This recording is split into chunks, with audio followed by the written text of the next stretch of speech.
আসিয়ার সবচেয়ে বড় সম্পদ ইজ্জতটা চিনায়া নিল, মানুষের সামনে আসিয়ারে উলঙ্গ করলো। নাউজুবিল্লাহ। আসিয়া একটা চিৎকার দিয়া বলে, মালিক আমার সবচেয়ে বড় নিয়ামত আমার ইজ্জত লইয়া টান মারছে মালিক। ইমানের জন্য ইমানের জন্য ইমানের জন্য আমার ইজ্জত নিয়ে গেছে। এরপরও আপনার কাছে আবদার করি গো মালিক, ইজ্জতের বিনিময়ে হলেও আমার ইমানের উপরে আপনি অটল রাখবেন। সুবহানাল্লাহ। আল্লাহ রাব্বুল আলামিন আসিয়ারে এমন ইমানের পাওয়ার বাড়ায়া দিছে, উলঙ্গ করে ফেলছে। ফেরাউনের সবচেয়ে বড় স্বভাব ছিল মানুষে দইরা দইরা পেরাক মারত। আসিয়ারে কাঠের সঙ্গে শোয়াইয়া দুই হাতে দুইটা পেরাক মারছে, দুই পায়ে দুইটা পেরাক মারছে। রে বলুন তো একটু, ভাবুন তো একটু, জীবন্ত মানুষ রে যদি পেরাক মাইরা দেয় এটা কি সহ্য করা যায়? আসিয়ারে কাঠের সঙ্গে শোয়াইয়া হাতে পায়ে পেরাক মারছে। আসিয়ারে পেরাক মারার পরে ফেরাউন কয়, আসিয়া আমারে খোদা মানবি না? আসিয়া কয়, না, তোর মতো নষ্ট রে আমি খোদা মানতে পারি না। আমার রব যিনি, তিনি হলেন স্রষ্টা, সব কিছু হলেন সৃষ্টি, আমার মালিক হলেন স্রষ্টা। আমি স্রষ্টার গোলামি করি, তোর মতো জালেমের গোলামি আমি করব না, জীবন দেয়া দিব। ফেরাউন আসিয়ার শরীরের চামড়া গুলি টেনে টেনে তুলাইতেছিল। বুঝতেছেন কথা? একটা জীবন্ত মানুষের শরীর থেকে যদি চামড়া তুলে ফেলা হয় সহ্য করতে পারবেন? কথা কই না করে? আপনারা কুরবানির সময় গরু যেইভাবে ছিলান, আসিয়ার শরীর থেকে সেইভাবেই চামড়া গুলি তুলানো হচ্ছে। হায় রে, মহিলা মানুষ সহ্য তো আর করতে পারে না। একটা চিৎকার দিয়া বলে, মালিক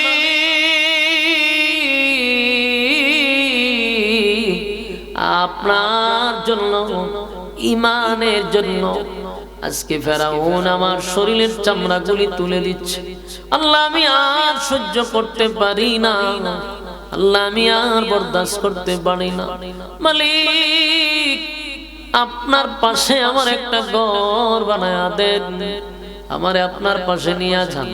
আসি আল্লাহর কাছে দরখাস্ত করতেছে, মালিক আর বরদাস্ত করতে পারি না, আপনার পাশে একটা ঘর বানায়া দেন, আপনার পাশে আমারে নিয়ে যান। আসিয়া যখন আল্লাহর কাছে প্রার্থনা করে, ফেরাউন বড় একটা পাথর লইছে রে আসিয়ার মাথায় মারবে।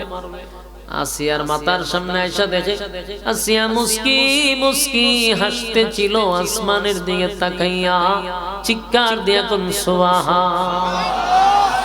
আসিয়ার মুস্কি মুস্কি হাসি দেখে ফেরাউন কয়, আসিয়া রে এই কঠিন মুহূর্ত, ও আসিয়া কঠিন একটা মুহূর্ত, মরণাপন্ন এই পরিস্থিতিতে কারো মুখ দিয়া কি হাসি আসতে পারে? কেন হাসলি? কোন কারণে তুই হাসস? আসিয়া কয়, ফেরাউন রে আমি যা দেখি তুই তা দেখস না। আমি আমার মালিকের কাছে দরখাস্ত করছিলাম, মালিক আপনার কাছে আমার নিয়ে যান, আপনার পাশে আমার একটা ঘর বানায়া দেন। আমার মালিক আমার চোখের সামনে জান্নাতের বালাখানা তুলে ধরছে। আমি জান্নাতের নাজ নিয়ামত দেখতেছিলাম, আমার শরীরের চামড়া উঠায়া দিলি, আমার এই দিকে কোনো খেয়াল নাই, শুধু এখন জান্নাতে যাওয়ার বাকি।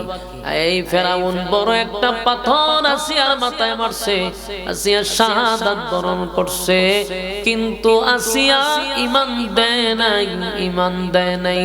জোরে কোন সুবহানাল্লাহ। এই জন্য আল্লাহ বলেন, আমিনু কামা আমানান নাস, আমিনু কামা আমানান নাস। ঈমান আনো ওই মানুষদের মতো যারা ঈমানের পরীক্ষা দিছে, পরীক্ষা দিছে, পরীক্ষা দিছে। এ যুবক ভাইরা, ঈমানের ইল্লাল্লাহু وحده لا شريك له وأشهد أن سيدنا وسندنا وحبيبنا ومولانا محمدا عبد الله ورسوله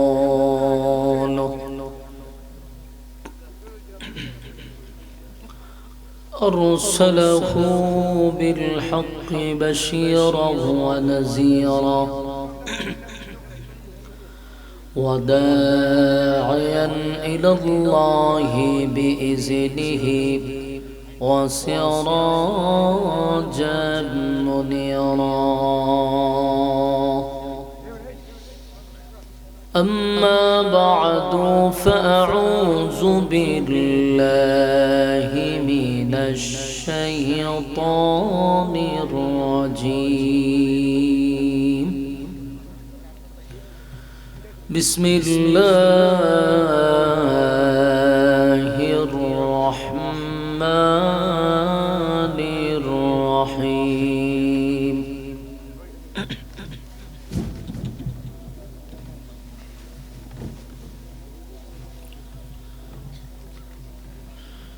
إن الذين آمنوا وعملوا الصالحات كانت لهم جنات الفردوس نزلا خالدين فيها لا يبغون عنها حولا قل لو كان البحر مدادا لكلمات ربي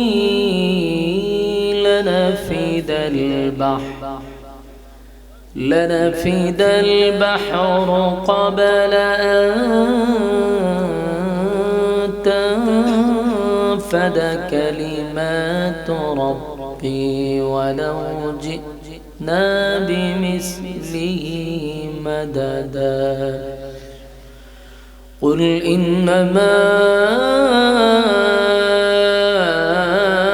أنا بشر مثلكم يوحى إلي أنما إلهكم إله واحد فمن كان يرجو لقاء ربه فليعمل عملا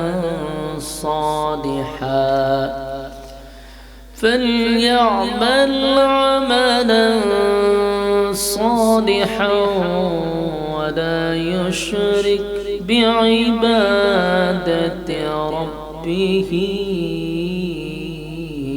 أحدا صدق الله العظيم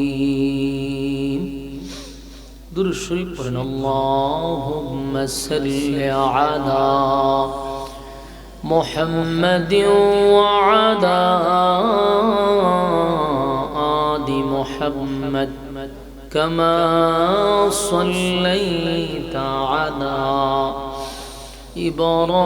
إبراهيم وعلى آل إبراهيم إنك حميد مجيد اللهم بارك على محمد وعلى آل محمد كما باركت على إبراهيم وعلى آل إبراهيم إنك حميد मेरा दिल तलब रहा है मेरे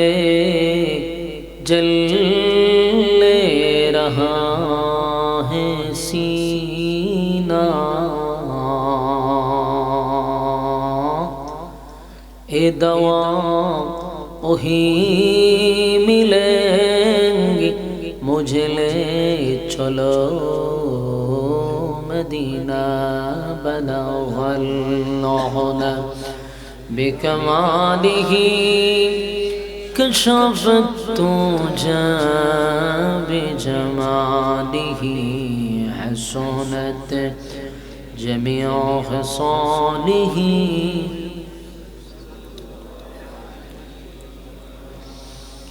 जिक्र बतल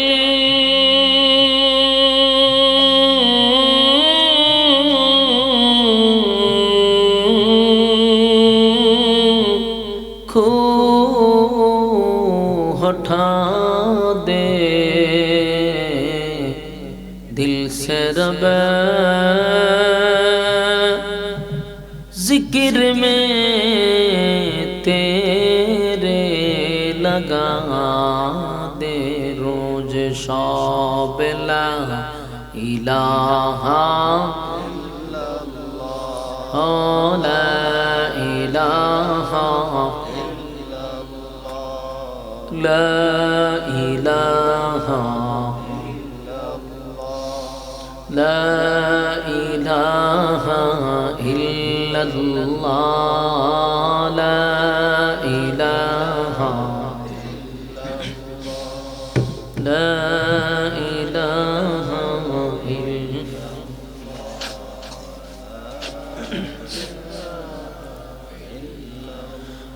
ला इलाहा इल्लल्लाह मुहम्मदुर रसूलुल्लाह सल्लल्लाहु अलैहि वसल्लम।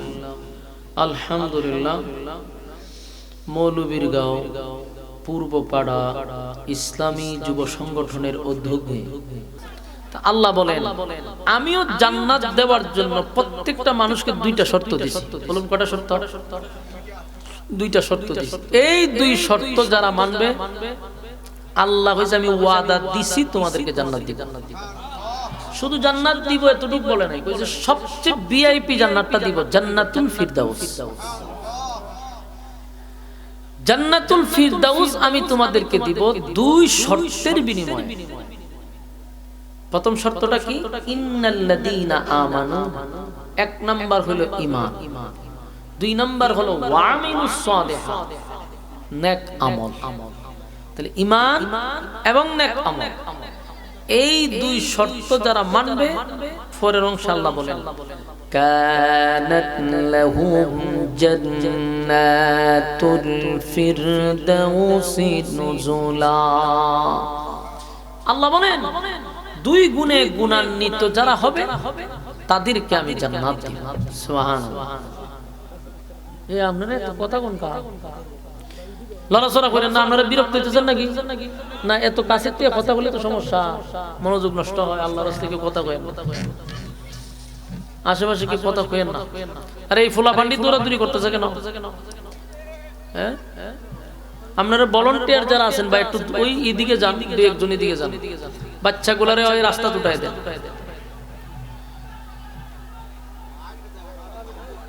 হ্যাঁ, উঠেন না, বসেন। শয়তানে উড়াই আপনারা নিতেছে, ভর করছিনি মাইরা লাগবে একটা আরেকটা। আপনারা সমস্যা কি? বসেন, চিল্লা চিল্লা করুক, আমরার কাজ করি। শয়তান এখন আপনার ওয়াসওয়াসা দিব, গিয়া কি হইব এখানে দেখবেন দাঁড়ায়। আমি কি আপনার এখানে কালকে আবার আসবো? মাহফিল কি কালকে হইব? কত বড় নেতা দেখছেন নি? কি নেতা? বাপ সাপ। হ্যাঁ, বসেন। দিচ্ছেন তো 12টা বাজে পুরো মজলিসটারে। বালা না লাগলে আপনারা আইছেন কেন? যেটা উঠবে জাতা দিয়ে বয় দেন না, জাতা দেখ কার বয় দেবেন মাটির নিচে। পন্ডিত বসেন।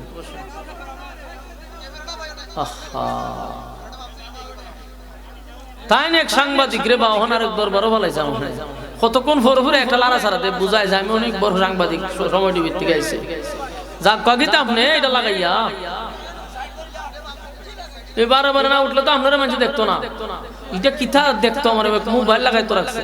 আচ্ছা যাক আগে আমরা ডিস্টার্বটা করে আমার আলোচনার ফুল মূল গুটটা ঘুরাই দিতেছেন আপনারা। হ্যাঁ সাংবাদিক সাহেব, প্রথম আলোর সাংবাদিক বসেন। এক মোবাইল একবারই কেন কেরে আপনি চুপ করে বই দেন, ভিডিওটা হইতাছে এই চলছে বাস শেষ, আপনার আইন না। মেহরবানি করে আপনারা একটু মনোযোগ দেন, আমি যে আলোচনাটা তুলছি আপনার বিষয়ের বাইরে আমি যাইতাম না। জান্নাত জাহান্নাম দিছেন, এর বাহিরে একটা কথাও চলবে না। তবে আমার একটু কথা কইতে দেন, ইগান্দা কুতুর কথা কইবেন, হিগান্দা কুতুর কথা কইবেন, তো আর মনোযোগ থাকবে না। ওখানে ওর একটা কথা কথা চাইনি না, একটা ডিস্টার্ব তো থাকবো সব সময়। আল্লাহর রাস্তে আপনারা সমস্ত কথা বন্ধ করে দেন, মোবাইল গুলা সাইলেন্ট করে দেন। আমি আপনাদের স্বার্থে কথা বলতেছি, মেহরবানি করে আমরা কথা না বলি। মাই রোগ দে আপনারা মাইতিন নাই তো শয়তানে উড়াই লই যাবে আপনারা, ঠিক না?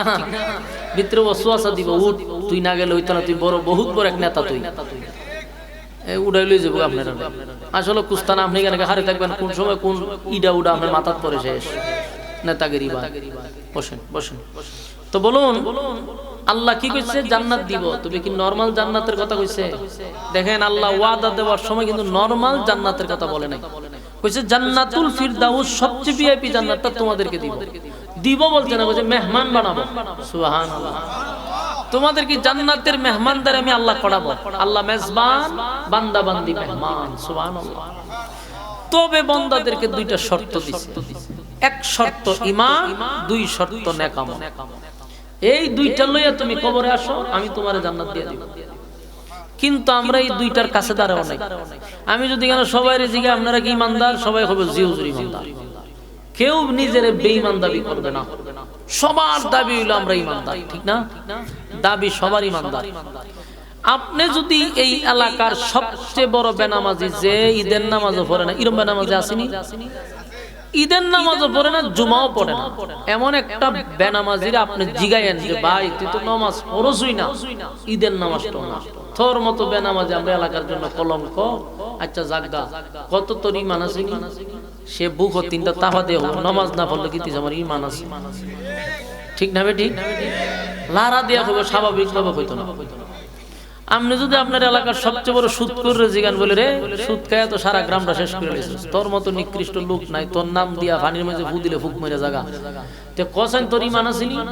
হেও কইব সুদ খাইলে কি দিস আমার ঈমান আছে, ঠিক না? ঠিক এইভাবে প্রত্যেকটা অপরাধী নিজের ঈমানদার দাবি করে। সুদকুরও হয় আমি ইমানদার, ঘুষকুরও হয় ইমানদার, বেনামাজিও হয় ইমানদার, বেফরদাওয়ালাও হয় ইমানদার, সাদাবাজেও হয় ইমানদার, টেন্ডারবাজেও হয় ইমানদার। সবার দাবি হইল ইমানদার। কিন্তু এই দাবি দিয়া জান্নাত পাওয়া যাবে না, এই দাবি দিয়া ইমানদার হওয়া যাবে না আল্লাহর আদালতে। আল্লাহ বইলা দিছে যে কার মতো ঈমান আনবা। বলুন আমাদের দাবিতে কি ইমানদার দাবি করলে চলবে? হ্যাঁ, ঈমান মাপার যদি থার্মোমিটার থাকতো তাহলে প্রত্যেকটা সেক্টরের মানুষ ধরা খাইতো। আমি বক্তাও ধরা খাইতাম, সম্ভাবনা তো কিছু নাই, অসম্ভব কিছু না। যদি থার্মোমিটার থাকতো থেকে আর ডাইরেক্ট স্টেজে তো লইলে আগে আলাদা রুম আনি লইলে বলো জোর একটা থার্মোমিটার আনছেন না বগলের নিচে একটু আলগে দেন, আমি আলগে দিলাম হইলে থার্মোমিটারটা এখানে ঢুকাই লইলে কতক্ষণ রাখকে ঠান্ডা বাইরে করে হয়তো জোর ইমান তো বেশি নাই, লড়াচড়া করতেছে, লাল বাতি জ্বলে লিবে তো হুজুর আপনার ওয়াজ আমরা হুন তোমরা বাড়ির যাই, ঠিক না? ঠিক মান সম্মান লই আমি কোনো দূর রূপে থাকলাম। অনমন রুফির সবাই যে আপনার এলাকাটা মুরিদ করতে হবে, বলো জোর মুরিদ আমরাও অসুবিধা না, আইন একটু রুমে আইন পার্সোনাল কথা আছে। রুম নিয়ে ওই ফির সাহেবের বগলের নিচে থার্মোমিটার ঢুকাই দিত, ঢুকায় ঠান্ডা বাইরে করে দেখতো একটা ডাইরেক্ট লাল বাতি।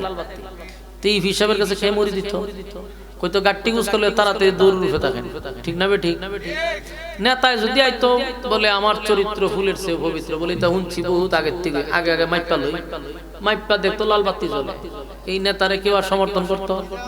তাহলে থার্মোমিটার থাকলে সব সেক্টরের মানুষ ধরা পড়তো, কিন্তু আল্লাহ সেই থার্মোমিটার দেয় নাই। এই জন্য আলহামদুলিল্লাহ, আলহামদুলিল্লাহ কেন? কারণ আল্লাহ আমাদের সমস্ত অপকর্মগুলাকে স্নেহের চাদর দিয়ে ঘিরে রাখছে। বান্দা ঠিক হয়ে যায় গিয়া আমি মানুষের সামনে প্রকাশ করলাম না। কিন্তু এই ঈমানের দাবি নিয়ে আমরা যদি কবরে যাই তাহলে জান্নাতুল ফেরদাউস তো দূরের কথা, জান্নাতের ঘ্রাণও পাওয়া যাবে না। তাহলে ঈমান কার মত আনতে হবে? আল্লাহ কোরআনে বলছেন আমিনু কামা আমানান নাস, আমিনু কামা আমানান নাস, ঈমান আনো ওই মানুষদের মতো। ওই মানুষ বলতে আল্লাহ কি বুঝাইলেন? আমিনু কামা আমানান নাস, যারা ঈমানের জন্য জীবন দিল, ঈমানের পরীক্ষায় যারা উত্তীর্ণ হইল, ঈমানের পরীক্ষায় যারা ফার্স্ট ডিভিশনে পাস করলো, তোমরা তাদের মতো ঈমান আনো, তাদের মতো ঈমান আনো। এই মুখে মুখে মুখে মুখে যে দাবি করি আমরা ঈমানদার, এই ঈমান লইয়া যদি কবরে যাই, বলুন জান্নাতের গ্রাণ পাওয়া যাইব? ফেরদাউস তো বহুত পড়ে, জান্নাতের গ্রাণও পাওয়া যাবে না। আমিনু কামা আমানান নাস, ঈমান আনো ওই মানুষদের মতো যারা ঈমানের পরীক্ষায় ফার্স্ট ডিভিশনে পাস করছে। তাহলে তারা কারারে? আমিনু কামা আমানান নাসের ব্যাখ্যা আব্দুল্লাহ বিন তামির হতে পারে, আমিনু কামা আমানান নাসের ব্যাখ্যা ফেরাউনের বউ আসিয়া হতে পারে, ফেরাউনের দাসী হতে পারে। আমিনু কামা আমানান নাসের ব্যাখ্যা নবীর সাহাবীরা হতে পারে, তারাও ঈমানের পরীক্ষা দিছে। আব্দুল্লাহ বিন তামির ঈমানের পরীক্ষা দিছে, এমন কি ফেরাউনের বউ হইয়া আসিয়া ঈমানের পরীক্ষা দিছে। সুবহানাল্লাহ। ফেরাউনের বউ হইয়া এই পৃথিবীর বিখ্যাত 4 জন মহিলার মধ্যে একজন হইল আসিয়া। আসিয়া সাধারণ কোন মহিলা না, আর পৃথিবী বিখ্যাত জালেমের নাম হইল ফেরাউন।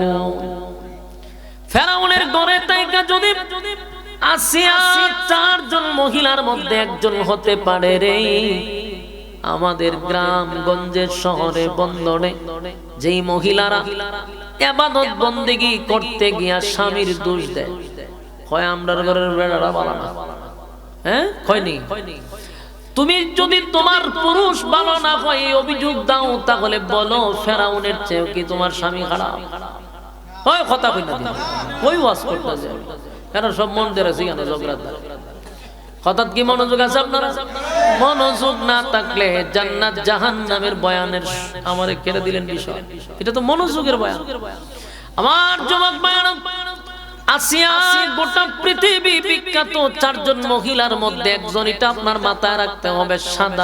সাধারণ কোন মহিলা না, এই মহিলা গোটা পৃথিবী বিখ্যাত 4 জন মহিলার মধ্যে একজন, যাকে আল্লাহ দুনিয়ায় থাকতে জান্নাতের বালাখানা দেখাইছে।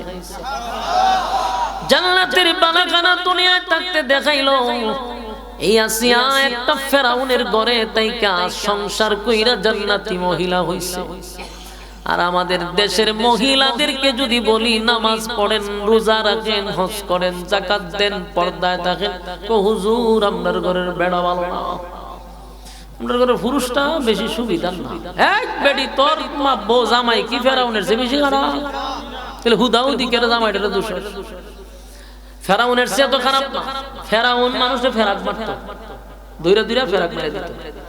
ফেরাউন তো এত খারাপ আছে, এত খারাপের ঘরে তাইকা যদি জান্নাতি হতে পারে আসিয়া, তোমার স্বামী কিন্তু এতটা খারাপ না। তুমি চাইলে রাবেয়া বসরি হইতে পারো, তুমি চাইলে জান্নাতি মহিলা হইতে পারো। আমার যুবক ভাইরা, আমিনু কামা আমানান নাস, ঈমানের পরীক্ষায় যারা উত্তীর্ণ হইছে তাদের মতো ঈমান আনো। তাই আমি আমার যুবক ভাইদেরকে বলি, নামে নামে ঈমানদার শুধু দাবি করলেন যে হুজুর আমি ঈমানদার, এই ঈমান আল্লাহর কাছে গ্রহণযোগ্য হবে না যতক্ষণ না ঈমানের পরীক্ষা না দিবেন। ঈমানের পরীক্ষায় উত্তীর্ণ হতে হবে। কথা কয় না? ঈমানের পরীক্ষায় উত্তীর্ণ হইলে পরে মালিক বলেন আমিনু কামা আমানান নাস, ওই মানুষদের মতো ঈমান আনো। যেমন আসিয়া ঈমানের জন্য জীবন দিছে, ঈমান দেয় নাই। আর আমরা 5 টাকার রংসার কাছে ঈমান বিক্রি করি, ঠিক না বেটি? আইছে ইলেকশন, দেখবেন এখন গোলাবান মাহফিলও নাই, সব হইলো শাসটলের দোকান ফাটে, কারণ নেতা আইব কিছুক্ষণ পরে পরে এক নেতায় এক কাপ রং চা খাওয়ায়, বালা কইরাও খাওয়ায় না, কোন রকম একটা লাল পানি খাওয়ায় দেয়, বুটটা কারে দিবেন, বুট আপনি পাবেন। আর এক নেতা এসে খাওয়াই দিছে দুধ চা, পাউডার দুধ দিয়া টফের দুধ দিয়া খাওয়াই দিছে, বুট কারে দিবেন, সর্বনাশ।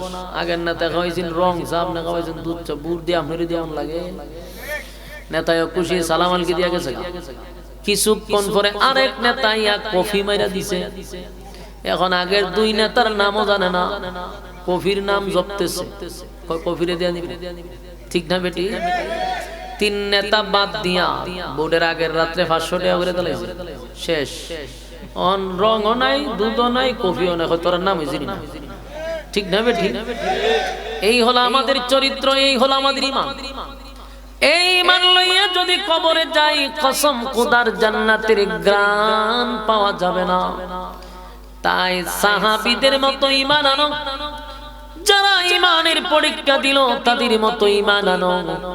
আসিয়া ঈমানের পরীক্ষা দিল একটা মহিলা হইয়া। ফেরাউন কত বড় জালেম আছেন জানেন? সবচেয়ে বড় জালেম। তার দাসী আছেন, হেরে খুদা মানতো না, এলে মারি লিছে। দাসী কাজ দে করতো ঘরের, এই ঘরের কাজ করতো এই মহিলা। ফেরাউনে খুদা মানে না, সারা দেশের মানুষ তারা খুদা মানে, দাসী মানে না। দাসীরে নিয়ে দাঁড় করায় শাস্তি দিছে। দাসীরা ছিল 4টা ছেলে সন্তান, এটিতে আগুন দিয়ে পুরাইছে। মার সামনে সন্তানকে যখন আগুনে পোড়ায়, মা কি সহ্য করতে পারে? ফেরাউন তার সন্তানগুলাকে আগুনে ফালাইয়া দাসীরে কয়, দাসীরে আমার শাস্তি যে কত ভয়ঙ্কর তুই হারে হারে টের পাবি। সারা এলাকার মানুষ, দেশের মানুষ আমারে খোদা বলে, তুই আমার খাস, আমার পরশ, আমার ঘরে তাইকা আমারে খোদা মানুষ না। আজকে তোর সন্তানগুলারে আগুন দিয়া জ্বালায়া দিব। মার সামনে সন্তানগুলারে আগুন দিয়া জ্বালায়া দিল। দাসী একটা মুহূর্তের জন্য ঈমান থেকে সরে নেই। ফেরাউন শেষে দাসীরও হত্যা করল। এই খবর ফেরাউন নিজের মুখে তার বউ আসিয়ার কাছে গিয়া গর্ব নিয়া বলে, আসিয়া আমাদের ঘরে যে কাজ করত এই মহিলা এবং তার সন্তানগুলাকে আমি হত্যা করছি। আসিয়া আশ্চর্য হয়ে গেছে, কেন হত্যা করলি? কয় আমার ঘরে থাকে, আমার খায়, আমার বেতন নেয়, আমারে খোদা মানে না। আসিয়া কয়, শোন ফেরাউন, এই কারণে তুই একটা মহিলা এবং তার 2-4টা বাচ্চাকে আগুন দিয়া পোড়ায়া দিলি। তুই কেমনে খোদা হস? তুই একটা জালেম। জালেমের কাজ হইল জুলুম করা। জালেমের কাজ কি? আরে ফেরাউন, তুই একটা জালেম। জালেমের কাজ হইল জুলুম করা। করলি, জুলুম করলি, দাসীরে হত্যা করলি, সন্তানগুলারও আগুন দিয়া পোড়াইলি। যদি এই অপরাধে তাদেরকে মেরে থাকস, তাহলে আমি তোর বউ আসিয়া ঘোষণা দিলাম, আমিও তোরে খোদা মানি না।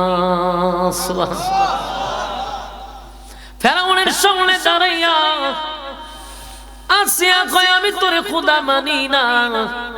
ফেরাউন কয়, আসিয়া গো, জানো নি এর পরিণাম কি হতে পারে? হয় আমি জানি তুই জালেম, আমারে জুলুম করবি।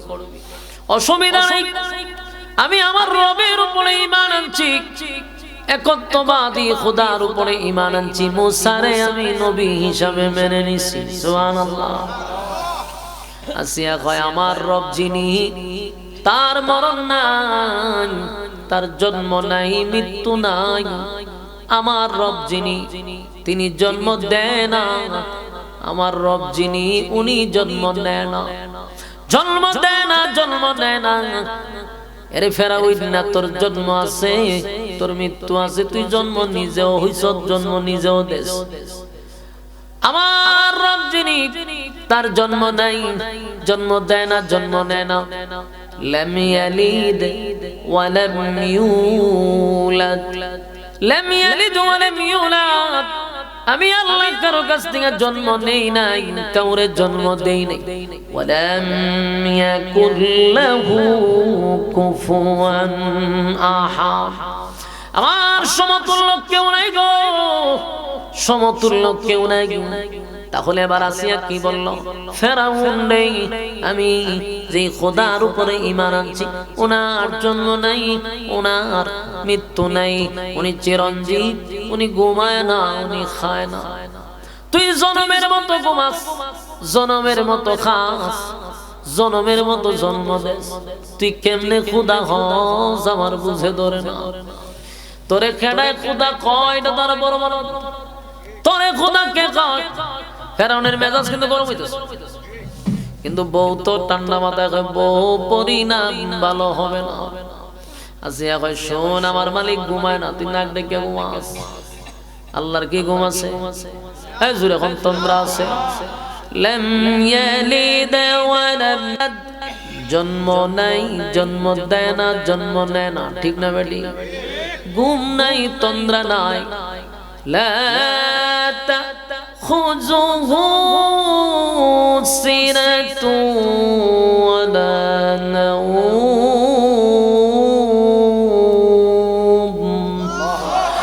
আল্লাহ বলেন আমার ঘুম নাই, তন্দ্রা নাই, ঘুমও নাই, তন্দ্রাও নাই, কিন্তু ফেরাউনের ঘুম আছে, তন্দ্রা আছে, খাওয়ান আছে। আসিয়া কয়, আমিও তোরে খোদা মানি না।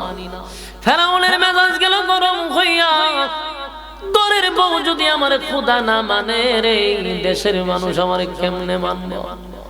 আমার বউ আমারে খোদা মানে না। ফেরাউন দৌড়াইয়া গেল বন্ধু হামানের কাছে। সামসা, বলুন হামান কি? সামসা। এই পৃথিবীতে যত নেতা আছে, নেতারা এতটা খারাপ হয় না যত খারাপ হয় সামসাগুলি। যতটি নেতার সাথে সামসা চলে সবগুলা হইল নাম্বার 1 বদমাশ। এই বদমাশগুলির কারণে নেতার 12টা বাজে। নেতাও বুঝে না যতগুলা সামসা রাখে সবগুলা আউল ফাউল মূর্খ গন্ড আর হইল বদমাশ সিটার গুলা, এগুলা তাকে নেতার সাথে। আর মানুষের উপরে জুলুম করে, এটা হলো নেতাদের চরিত্র ফুটে ওঠে সামসার দিকে তাকাইলে। অনেকে আমরা নেতাটা তো বালা, কিন্তু সামসাটা খারাপ। ধুর ধুর, নেতার চরিত্র ফুটে ওঠে সামসার সাথে, কথা হয় না। নেতা কত ভালো সামসার দিকে তাকাইলে বোঝা যায়। আমার যুবক ভাইরা, ফেরাউনের সামসা ছিল হামান্না, দৌড়ায় গেছে, দুস্তরে আমার বউ আমারে খোদা মানে না, পরামর্শ দে। খোদার বউ যদি খোদা না মানে, যেহেতু ফেরাউন খোদা, ফেরাউনের বউ হইল খুদি, কথা না? খোদার বউ কি হয়? খুদি হয়। আমার বউ খুদি, আমারে খোদা মানে না রে। এখন তো পড়ছি মুসিবতে, যদি দেশের মানুষ জানে আমার বউই আমারে খোদা মানে না, তাহলে দেশের মানুষ আমারে খোদা মানবো কেমনে? হামান্না হয় দুস্থ মারাত্মক সমস্যা পড়ছস। এইটা তো সাধারণ সমস্যা না, কারণ বউ যদি খোদা না মানে দেশের মানুষ তোরে কেমনে খোদা মানব, ঠিক না বেটি? এবার হামানে বুদ্ধি দিল, দুস্তরে আসিয়ারে কঠিন থেকে কঠিন শাস্তি দিতে হবে। আসিয়া যেন শাস্তির কারণে তোরে খোদা মানে। দেখেন কেমন সামসার কাছে বুদ্ধি চাইছে, জিগায় তো কি শাস্তি দিব। আসিয়া সবচেয়ে বেশি ইজ্জতের ভয় পায়। আসিয়ারে মানুষের সামনে উলঙ্গ করে দাও, নাউজুবিল্লাহ। আমার যুবক ভাইয়েরা, আসিয়া কিন্তু সাধারণ কোন মহিলা নয় গো। আসিয়া কিন্তু সাধারণ কোন মহিলা না, এটা আপনাদের মাথায় রাখতে হবে। আসিয়ার ইজ্জত লুটে নেওয়ার জন্য হামান্নায় বুদ্ধি দিল। ফেরাউন হামানের বুদ্ধি লইয়া আসিয়ারে গ্রেফতার করছে, মরুভূমির মধ্যে দাঁড় করাইয়া পরীক্ষা দিল আসিয়া। ঈমানের পরীক্ষা দিল আব্দুল্লাহ বিন তামের, ঈমানের পরীক্ষা দিল বহু সাহাবায়ে কেরাম, ঈমানের পরীক্ষা দিছে রে বহু সাহাবীদেরকে। বিভিন্ন জ্বলন্ত কয়লার মধ্যে শোয়া রাখত, সাহাবীদের গলার মধ্যে রশি লাগাইত, সাহাবীদেরকে মরুভূমির মধ্যে শোয়া রাখত পাথর দিয়া। এরপর ঈমান সারে নাই, ঈমান সারে নাই, ঈমান সারে নাই, কারণ ঈমানের প্রতি তারা অটল ছিল। বলুন ঈমান দিছে, ঈমান দিছে নি? ঈমান বলে দিলাইছে। চিন্তা করছেন আমি ওয়াজ করি হারারা ইমাম সাহেব ওয়াজ করছে ইউসুফ আর জুলেখা। সকাইলা আলা মুসল্লি গিয়ে ইমাম সাহেবের দরজা থাপায়, ইমাম সাহেব দরজা গুলা যে থাপাস করে হয়। রাত্রেতে ওয়াজ করছিলেন জুলেখা বেড়া না বেড়ি। ইমাম সাহেব হয়তো মাথার মাঝে একটা বাড়ি মাইরা মাথাটা হারাইলাম। হারা রাতে তো ওয়াজ করলাম আমি জুলেখা যে একটা বেড়ি, এটা তোরে বুঝাই পারলাম না। তা আমি অনু ওয়াজ করি বেড়া হয় ইমান দালাইছি তো হই না, আমি হই দেখতাম না আমার মাথাতে একটা বাড়ি মেরে দেন আর কি তা করবো। আসিয়া কি ঈমান দালাইছিল না জীবন দিছে? জীবন দিছে, জীবন দিছে, জীবন দিছে, ঈমান দেয় নাই। আমরা আপনারা 5 টাকার কাছে ঈমান বিক্রি করি, কিন্তু তারা ঈমান বিক্রি করে নাই। জীবন দিছে কিন্তু ঈমান দেয় নাই। যুবক ভাইরা, ঈমানের তো দাম, ঈমানের তো দাম, ঈমানের তো দাম। আল্লাহ বলছেন আমিনু কামা আমানান নাস, ঈমান আনো এই মানুষদের মতো। কেন এই মানুষ বললেন? কারণ তারা ঈমানের পরীক্ষা দিয়া উত্তীর্ণ হয়েছে, আমাদেরকে দেখায়া গেছে এইভাবে ঈমানের উপরে অটল থাকতে হয়। তাই এরা হলো আমাদের জন্য মডেল। বলেন সাহাবীরা কি আমাদের জন্য মডেল? তারা হলো আমাদের আইডল, তারাই হলো আমাদের আইকন। তাদেরকে আমরা অনুসরণ অনুকরণ করব। কথা কোন ঠিক? আমার যুবক ভাইয়েরা, কথাগুলি একটু দিলের কান লাগায়া শুনেন, ডানে বামে তাকায়েন না। সাহাবীদের মতো ঈমান আনার কথা বলছে। আপনারা যদি সাহাবীদের জীবনী পড়েন দেখবেন তারা ঈমান টিকায় রাখার জন্য কতটা শাস্তির সম্মুখীন হয়েছে। নির্যাতনের স্টিম তাদের উপরে স্টিম রোলার চাপানো হয়েছে। ঈমান দেয় না রে, জীবনটা দিয়া দিছে কিন্তু তারা ঈমান দেয় নাই। আল্লাহ বলেন তাদের মতো ঈমান আনো, তাদের মতো ঈমান আনো, তাদের মতো ঈমান আনো। আমার যুবক ভাইরা, ইন্নাল্লাযীনা আমানু ওয়া আমিলুস সালিহাতি কানাত লাহুম জান্নাতুল ফিরদাউসি নুজুলা। এখানে 2-3টা পোলামান আছে, এটা একটু দূরে লইয়া পড়ে। এই দুই একটা জান, এই দুইখানে 2-3টা পোলামান আছে, দূরে লইয়া হাত পা বাইন্দাই না ফালায় তো বেয়াদব সাইজ করালাম। কত বড় বেয়াদব হইলে প্যান্ডেলটার পুরাতে কথা কইতেছে।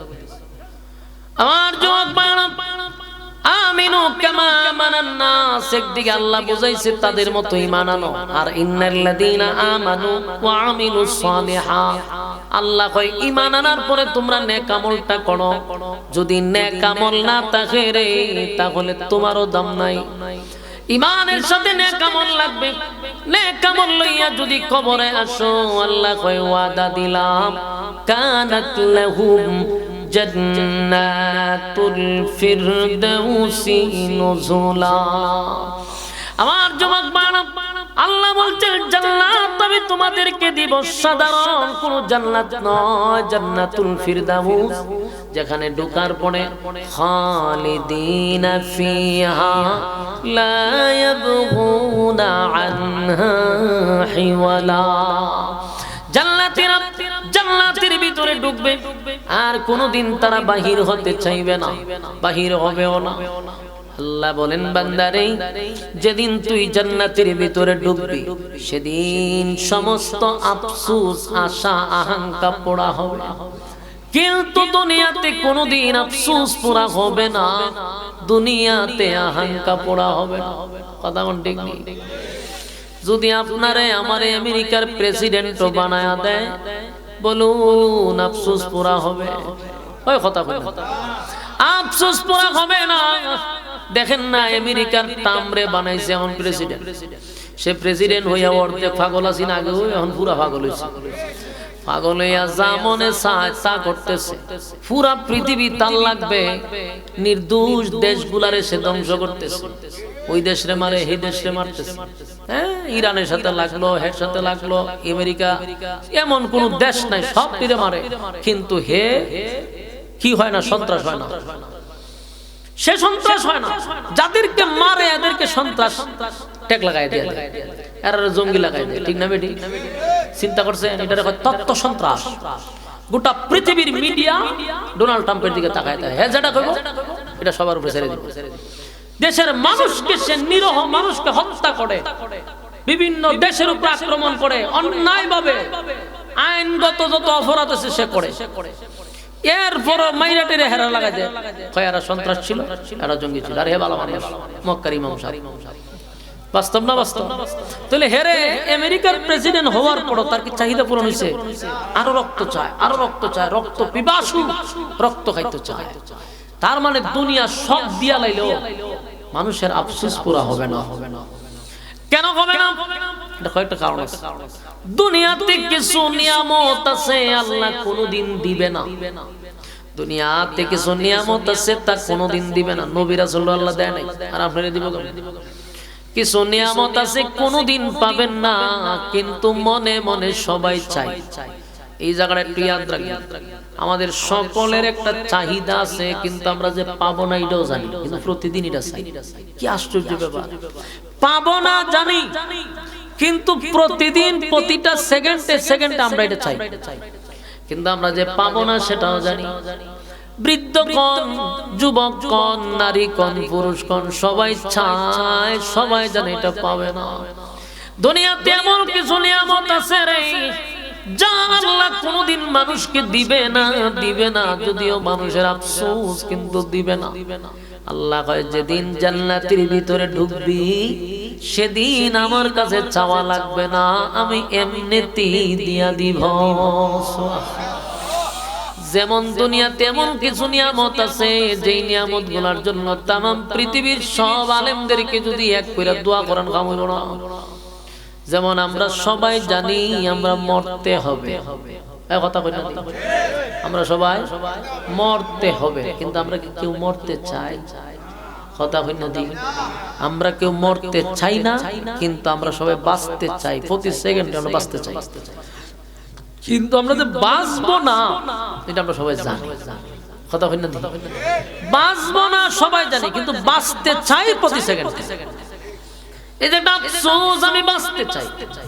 আল্লাহ কয় এই আফসোস দুনিয়ায় কোনোদিন পুরা হবে না, তোর মরতেই হবে। কিন্তু আমরা কেউ মরতে চাই না।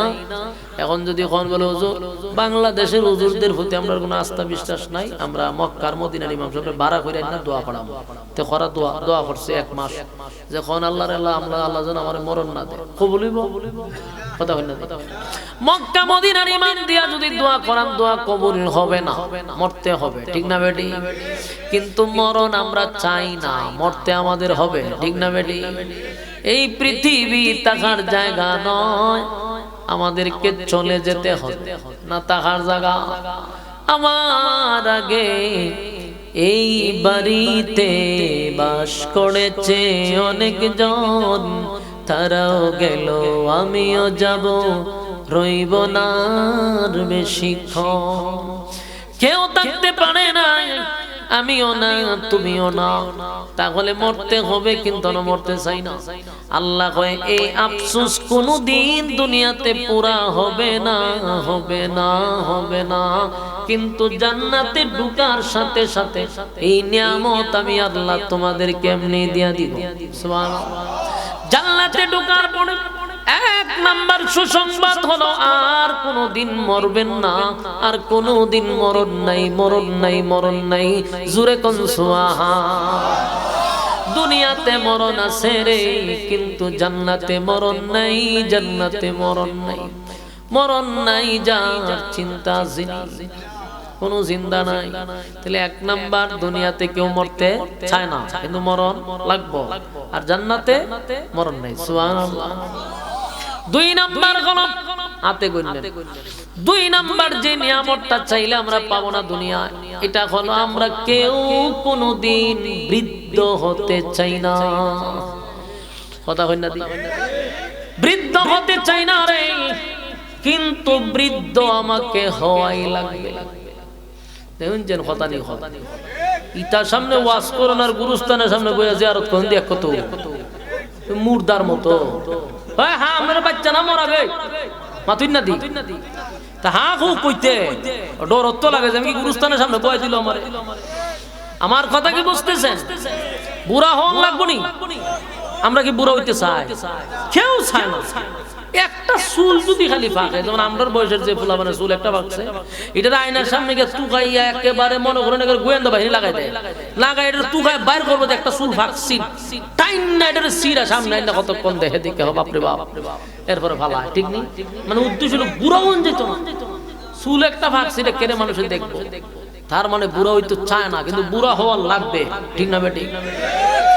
আর যদি হমনে ফাঁকা শুরু হয় তখন দেখবেন জায়গা সেলো না গিয়ে সারা সাদা দাড়ি লইয়া যায়, সাদা চুল লইয়া যায়, এবার সব বালা খালা খালা হইয়া বেরিয়ে। ঠিক না?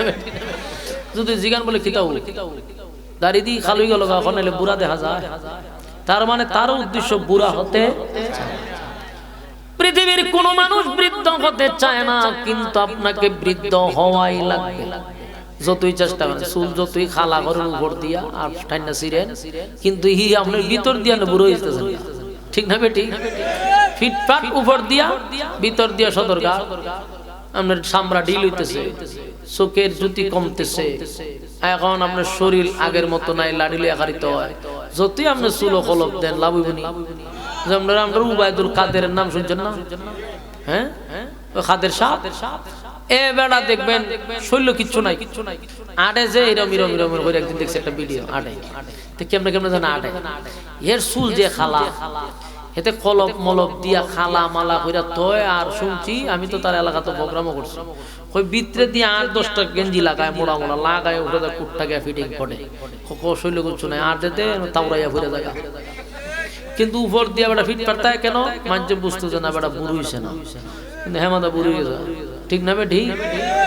যতই তুমি চেষ্টা করো কোনো কাজ হবে না, কারণ বুড়া তোমার হওয়াই লাগবে। কিন্তু আল্লাহ কয় জান্নাতের ভিতরে যদি ঢুকস, ওয়াদা দিলাম রে আর কোনদিন বৃদ্ধ হবি না। জান্নাতের প্রত্যেকটা মানুষের বয়স হবে 24-25, 24-25 এর ভিতরে হবে। কোনদিন বয়স যদি হয় আপনার 24 অথবা 32, কোনদিন বয়সটা 25 হবে না। যদি হয় 32 আর কোনদিন 33 হবে না। কথা কি বুঝতেছেন? আপনার বয়স বাড়ে না, এখানে বাড়বে না, কমবেও না, জাগাত কারা থাকবে বয়স। কেন বলে? এটার শুরু আছে, শেষ নেই। বলুন জান্নাতের কি আছে? কিন্তু শেষ, শুরু আছে, শেষ নেই। জান্নাতের ভিতর আপনি যদি যান, বয়স হবে 32, কোনদিন 33 হবে না, চামড়া ঢিল হবে না, চোখের জ্যোতি কমবে না। তাহলে এই যে আফসোস, দুনিয়ায় বুড়া হয়ে যাচ্ছি, একটা আফসোস আছে না? কথা কইও না, বুড়া হওয়া একটা আফসোস, যে বুড়া হইতো জানা। এই আফসোস কোনদিন দুনিয়ায় পুরা হবে না, জান্নাতে পুরা হবে, আর কোনদিন বুড়া হবে না। কটা গেল? 3 নাম্বার হইল শুকনা মানুষ যারা, আমার মতো শুকনা যারা, আমরা যাই মোড়া হইতাম। ঠিক না বেটি? মোড়া মানুষ যারা, এরা যায় আমার মতো চিকন। কথা হয় না? আমি যে একটা বক্তা, 64টা জেলা আমি ঘুরছি, দেশের বাহিরেও ওয়াজ করি, সারা দেশেই যায় ঘুরি। তা আমার একটা মনের মধ্যে একটা কষ্ট, আমি এমন চিকন বেড়া, চেয়ারটা জীবনে বললো না, সবসময় চেয়ার খালিতে আমি এদিকে আজ দিকে না একজন মন যাইব। তা আমার শরীরটা রইল না, আমি সবসময় চাইতে একটু স্বাস্থ্য রইলে ভালো আছে।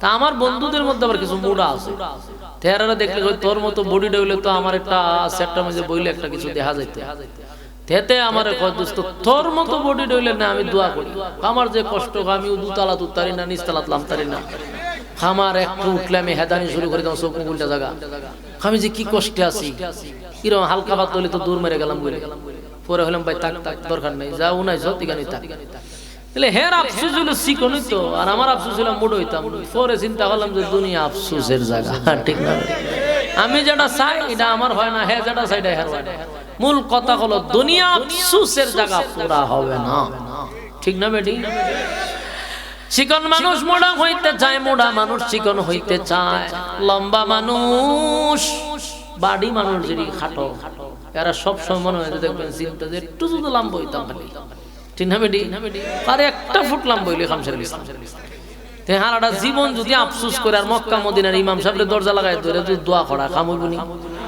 এক ইঞ্চি লম্বা হইব খামইতো না শেষ খাটো মানুষ কোনোদিন লম্বা হয় না কোনোদিন লম্বা হবে না আল্লাহ কয় যদি জান্নাতের ভিতরে ঢুকতে পারো ওয়াদা দিলাম প্রত্যেকটা মানুষ লম্বা হবে কম পক্ষে 60 হাত সুবহানাল্লাহ 60 হাত লম্বা বানায় দিব আপনার আর ভ্যান্ডাল্লা 60 হাত হইতো না এই 60 হাত এত বড় একটা মানুষ যদি খাড়া হয় যে 60 হাত যদি লম্বা হয় বুকটা হয় ফাঁসি মনে হয় স্টেজটার থেকে আরো বেশি যদি বুকটা হয় তাহলে আপনি এইভাবে দিলে কি তা বুঝবেন 8টা জন এমনি দিবেন আরে সব বানা আর জিম খরচ লাগবে এমনি দিয়া উত্তিকে আমার পাহাড় হয়ে যাবে আল্লাহ কয় প্রত্যেকের বডি এক সমান থাকবে 100 টাও লম্বা হবে না কেউ সমান সমান তাহলে আল্লাহ জান্নাতের ভিতরে বডি দিব আদম নবীর মতো কার মতো আদম আলাইহিস সালাতু ওয়াস সালামের বডির মতো লম্বা দিবে রে বুড়া হবে না কোনদিন চামড়া ডিল হবে না আল্লাহ কয় আমি খাটো মানুষের আফসোস হইল সে লম্বা হইতো জীবন ভর দোয়া করলেও এক ইঞ্চি লম্বা হইবেন না আল্লাহ কয় জান্নাতে ঢুকলে কমপক্ষে 60 হাত লম্বা কয়টা হইল 1 নাম্বার মৃত্যু নাই 2 নাম্বার বুড়া হবেন না 3 নাম্বার বডিটা হবে কমপক্ষে 60 হাত লম্বা সুবহানাল্লাহ এখন গেল বডি 4 নাম্বার হলো কালো মানুষ যারা আছে আরে কালো মানুষ সুন্দর হয় না যদি অতিরিক্ত পণ্ডিতি কইরা সুন্দর হতে চাও ক্যান্সার হবে আর চিকন মানুষ যদি মোটা হইতে চাও তাহলে কিডনি যাইব সাবধান আল্লাহর উপর দিয়া পণ্ডিতি করা যাবে না কালো মানুষ সুন্দর হয় না কিন্তু আফসোস আপনার থেকে যায় মৃত্যু পর্যন্ত এটা আফসোস থাকবো সবারই আছে সুন্দর মানুষ দেখলে চায় কইরম যদি আমি তা কত ভালো আছি রে কিন্তু আফসোস যে ভিতরে আছে এটা আল্লাহ জানেনি ও কথা কই আল্লাহ কয় আমি জানি দুনিয়ায় তোর আফসোস ছিল তুই কালো ছিলি সুন্দর হইতে চাস আল্লাহ কয় ওয়াদা দিলাম জান্নাতের ভিতরে ঢুকতে পারলে ওয়াদা দিলাম প্রত্যেকের চেহারা হবে ইউসুফ নবীর মতো সুন্দর ইউসুফ নবী কত সুন্দর জানো পৃথিবীর অর্ধেক সুন্দর আল্লাহ ইউসুফ নবীরে দিছে রে সেই সুন্দর চেহারা আল্লাহ জান্নাতে প্রত্যেকটা জান্নাতীরে দিবে এত সুন্দর ইউসুফ নবী গোটা পৃথিবীর অর্ধেক সুন্দর আল্লাহ ইউসুফ নবীরে দিছে জান্নাতে প্রত্যেকটা পুরুষের চেহারা হবে ইউসুফ নবীর মতো সুন্দর দুনিয়ায় কত আফসোস ছিল কালো মানুষ মনে কষ্ট ছিল আল্লাহ আমারে কালো বানাইলেন পাশের বাড়ির মানুষটারে সুন্দর বানাইলেন কালো যেহেতু বানাইছে যতই দোয়া করুক আর যতই মেডিসিন ইউজ করুক কোনদিন লোকটা সুন্দর হবে না কিন্তু 2 গুণ লইয়া যদি কবরে আসতে পারস ঈমান আনে কামল ওয়াদা দিলাম 1 নাম্বার ঈমান 2 নাম্বার হলো নেক আমল এই 2 গুণ যার ভিতরে থাকবে রব্বে কারীম বলেন ওয়াদা দিলাম আমি জান্নাত দিব ছোটখাটো জান্নাত নয় জান্নাতুল ফিরদাউস দান করব আরে জান্নাতুল ফিরদাউস আমি তোমাদেরকে দিব, তবে 2 গুণে গুণান্বিত ঈমান আর নেক আমল, ঈমান আর নেক আমল। আপনাদেরকে শেষ কথাটাই বলে দিতে চাই, ঈমানের জন্য জীবন দিবেন, কিন্তু ঈমান বিক্রি করা যাবে না। এই যুগে মানুষ এখন ঈমান হারা হইয়া কবরে বেশি যায়। আমরা জানি না কেমনে ঈমান যায়, কেমনে আসে। সকালবেলা ঘর থেকে ঈমান লইয়া বাহির হয়, ঘরের ভিতরে বেঈমান হইয়া ঘরে ঢুকে। হায় রে, ছোট ছোট কথা ঈমান চলে যায়, এমন কাজ করে ঈমান চলে যায়। তাই ঈমানের দারোয়ান হিসাবে প্রত্যেকটা সময় আপনার ঈমান আপনি হেফাজত করতে হবে। এই ঈমানের জন্য যদি আমার দল ছাড়তে হয় আমি দল ছাড়বো, ঈমানের জন্য যদি নেতা ছাড়তে হয় নেতা ছাড়বো, কিন্তু ঈমানের ক্ষেত্রে আমি কাউরে ছাড় দিব না। কারণ এই দুনিয়ায় আমি বেশি দিন থাকবো না, কিন্তু ঈমান হারা হইয়া যদি আমি কবরে যাই রে, দুনিয়াও হারাইলাম, পরকালটাও আমি হারাইলাম। না, এত বোকা তো হলে চলবে না। আমি আমার ঈমান হারা হইয়া কবরে যাইতে চাই না। দুনিয়ার শুরু আছে, দুনিয়ার শেষ আছে, পরকালের শুধু শুরু আছে রে, এটার কোনো শেষ নাই। তাই আপনার সবচেয়ে বড় নিয়ামত হলো ঈমান, ঈমান, ঈমান, ঈমান। সাবধান, ঈমান হারা হইয়া কবরে যায়েন না। ঈমান হারা হইয়া যদি কবরে যান, উপায় থাকবে না, উপায় থাকবে না। ইন্না জাহান্নামা কানাত মিরসাদা, জাহান্নাম উৎপেতে বসা, লিত্তাগিনা মাআবা, সীমা লঙ্ঘনকারীদেরকে ধরার জন্য, লাবিসিনা ফিহা আহকাবা, যুগের পর যুগ সেখানে অবস্থান করবে। লা ইয়াযুকুনা ফিহা বারদা ওয়ালা শারাবা, সেখানে ঠান্ডা পানিরও ব্যবস্থা করা হবে না, আপনাকে শরবত দেওয়া হবে না। ইল্লা হামিমা ওয়া গাসসাকা, এমন একটা পানি দেওয়া হবে রে, যেই পানিটা পান করলে পড়ে ভিতরের নারী বুড়ি সব গলে গলে গলে গলে গলে গলে পায়খানার রাস্তায় বাহির হইতে থাকবে। বান্দা চিৎকার দিয়া বলবে, মালিক এমন পানি আপনার কাছে চাই নাই। আল্লাহ 1000 বছর পানির জন্য দরখাস্ত করছিলাম, আল্লাহ 50,000 বছর হাসরের মাঠে পানির জন্য চিৎকার দিছিলাম, 1000 বছর জাহান্নামের ভিতরে আমি পানির জন্য চিৎকার দিলাম। আল্লাহ এটা কেমন পানি দিলেন গো? ইল্লা হামিমা ওয়া গাসসাকা, এই পানিটা হলো রক্তপুঞ্জ আর বিষাক্ত পানি, জাহান্নামের আগুনের টকবক পানি। এই গরম পানি জাহান্নামীদেরকে খাওয়ানো হবে, জাহান্নামীদের ভিতরের নারী বুড়ি সব জ্বলে যাবে। একটা চিৎকার দিয়া বলবে, আল্লাহ এই পানি আপনার কাছে চাই নাই। আল্লাহ কয়, জাযাআউ ইফাকা।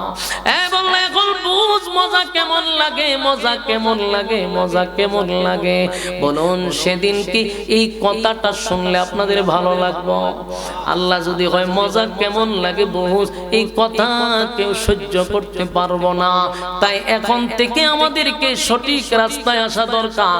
কারা কারা 2টা নিয়ামত নিয়ে কবরে যাইতে চান, 2টা হাত তুল্লা দেখায়া দেই। লিল্লাহি তাকবীর।